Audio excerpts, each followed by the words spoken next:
O que aconteceu durante esse período? Eu já disse, mas vou repetir. Perseguição ao povo de Deus, Bíblias queimadas, indulgências.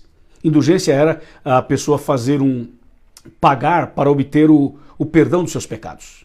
Entendeu? A pessoa podia até pagar para ter o perdão dos seus pecados. Então tinha um documento dizendo você está perdoado, quebrando assim um princípio bíblico. Também foi um período de idolatria, de paganismo, de mistura da religião com a política. E também foi o período em que a verdade foi jogada por terra. Exatamente como a gente leu na Bíblia e está registrado na história. Isso é incrível. Agora, durante esse período de 1260 anos de perseguição, não no meio, mas um pouquinho mais para o final dele, então se levanta um homem chamado Martinho Lutero, que era um líder da igreja romana, lá na Alemanha. E Martinho Lutero, ele começa a reforma protestante no dia 31 de outubro, exatamente no dia de hoje, de 1517. E ele prepara 95 teses para denunciar os erros da igreja dominante e para mostrar o que a Bíblia fala sobre a salvação. Ele apresenta que a salvação não é através da indulgência, não é através dos sacrifícios, não é através dos atos praticados pelos seres humanos. A salvação não é por uma obra humana. Ele lê a Bíblia, estuda Romanos, estuda a palavra de Deus e descobre que a salvação é pela graça mediante a fé. E ele prepara então 95 teses e ele fixa essas 95 teses exatamente na porta da igreja em Wittenberg, na Alemanha. E isso causa uma revolução, isso causa um movimento grande dentro da igreja dominante, até chegar ao ponto em que Lutero sofre perseguições, ele sofre retaliações, ele paga um preço muito alto por tudo isso. Mas não somente ele, João Calvino e outros mais, Deus foi levantando nesse período. E assim teve início a reforma protestante do século XVI. E foi assim, ou a partir daí, que surgiram os protestantes.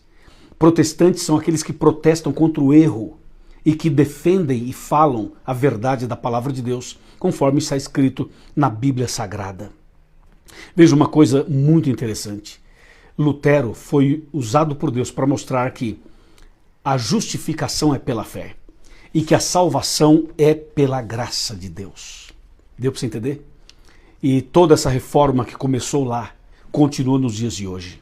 Meu amigo e minha amiga, nós precisamos voltar às origens e estudar esse livro exatamente como deve ser estudado, o texto dentro do seu contexto, com humildade, com sinceridade, com temor e tremor, se ajoelhar, clamar perante Deus, pedir sabedoria, derramar lágrimas diante de Deus, para aprender exatamente o que está escrito na Bíblia, para que você e eu possamos andar na verdade.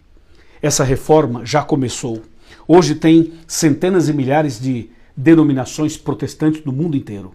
Mas o que eu quero destacar agora é que Deus deseja que haja uma reforma na sua e na minha vida. Deus quer reformar a minha vida e a sua também. Por isso eu citei Isaías 58:12, que fala assim: os teus filhos edificarão as antigas ruínas, levantarão os fundamentos de muitas gerações, serão conhecidos como reparadores de brechas e restauradores de veredas. Deus quer fazer isso no seu coração e no meu coração também. Temos que ser humildes e cair de joelhos aos pés do Senhor e suplicar o poder do Espírito Santo, estudar a Bíblia e seguir exatamente o que está na palavra de Deus. Amém? Hoje, 31 de outubro, é um dia que se comemora exatamente esse acontecimento extraordinário. E nós podemos hoje fazer uma reflexão e podemos hoje tomar uma decisão de passar por um processo de restauração espiritual completa. Porque Jesus está voltando. E quando ele voltar, ele quer levar eu e você e eu, para o reino dos céus. Amém?